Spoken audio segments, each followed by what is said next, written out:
Mega DSC ఇన్నాళ్లకు కూటమి ప్రభుత్వం నోటిఫికేషన్ రిలీజ్ చేసింది. ముఖ్యంగా ఈ రోజున చంద్రబాబు నాయుడు గారికి, మా యువ నాయకులు కాబోయే ముఖ్యమంత్రి గారు లోకేష్ గారికి, పవన్ కళ్యాణ్ గారికి ప్రత్యేకమైన ధన్యవాదాలు.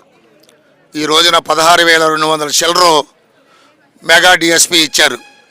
ఎంతోమంది నిరుద్యోగులు చంద్రబాబు నాయుడు గారు వస్తే తప్పనిసరిగా నిరుద్యోగులందరూ కూడా ఉపాధి చేపిస్తారు.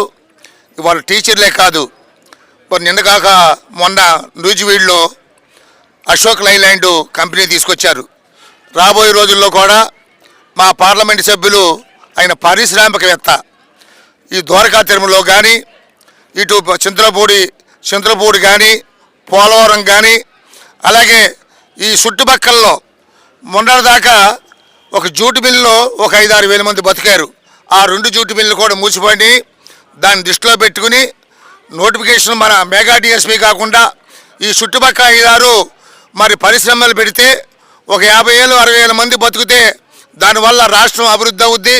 దానివల్ల యువత కూడా, నిరుద్యోగులు కూడా ఎదుర్కొస్తారని చెప్పి మరి ఇంత బాధల్లో కూడా, ఇంత కష్టాల్లో కూడా మరి చంద్రబాబు నాయుడు గారు, పవన్ కళ్యాణ్ గారు, లోకేష్ గారు ఆలోచించేసి ఈ రోజున నోటిఫికేషన్ ఇచ్చినందుకు యువత తరపున, ప్రజల తరపున ప్రత్యేకమైన ధన్యవాదాలు తెలియజేస్తున్నాను.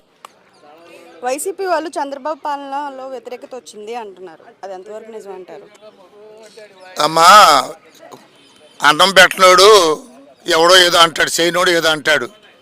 మొత్తం రాష్ట్రాన్ని రోడ్లతో సహా అమ్మేసి గత ప్రభుత్వం వెళ్ళిపోయింది. బస్ స్టాండ్లు కానీ, జిల్లా పరిషత్తులు కానీ, మండలాఫీసులు కానీ, ఖాళీ భూములు కానీ మొత్తం అమ్మేసి గత ప్రభుత్వం అయిపోయింది. ఈ రోజున నరేంద్ర మోడీ గారు, అమిత్ షా గారు, పవన్ కళ్యాణ్ గారు, చంద్రబాబు నాయుడు గారు ఒక కూటమి కింద ఉండి గత అడుగంటికి పోయిన ఈ ప్రభుత్వాన్ని ఒక ఛార్జీకి కూడా డబ్బు లేని ప్రభుత్వాన్ని అమరావతిని ధ్వంసం చేసి అమరావతిలో ఇల్లు కట్టినోళ్ళు 3 రాజధానులు చేద్దామని చెప్పి గత ప్రభుత్వం సర్వనాశనం చేసింది. మరి ఈ రోజున 8 మాసాలు అయింది. గత ప్రభుత్వం చేసిన అప్పులు కానీ, మరి ఇవన్నీ వడ్డీలు కానీ కడతవే సరిపోతుంది. ఈ రోజున నరేంద్ర మోడీ గారు కూడా ఆయన వచ్చిన తర్వాతే ఈ కాశ్మీర్ సమస్య కానీ, ముస్లింల సమస్య కానీ, బీసీలకు కానీ, హిందువులకి రక్షణగా ఉన్నాడంటే ఈ రోజున బీజేపీ వల్లే.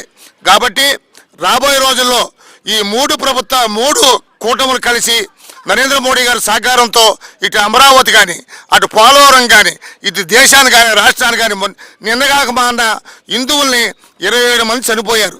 నిన్న 16వ తారీఖున కావులు ఆయన పెళ్లి చేసుకుని కాశ్మీర్ వెళ్ళి సోదామని వెళ్తే అక్కడ చనిపోయాడు. ఆ భార్య అలోలక్ష్యాన్ని ఏడుతుంది.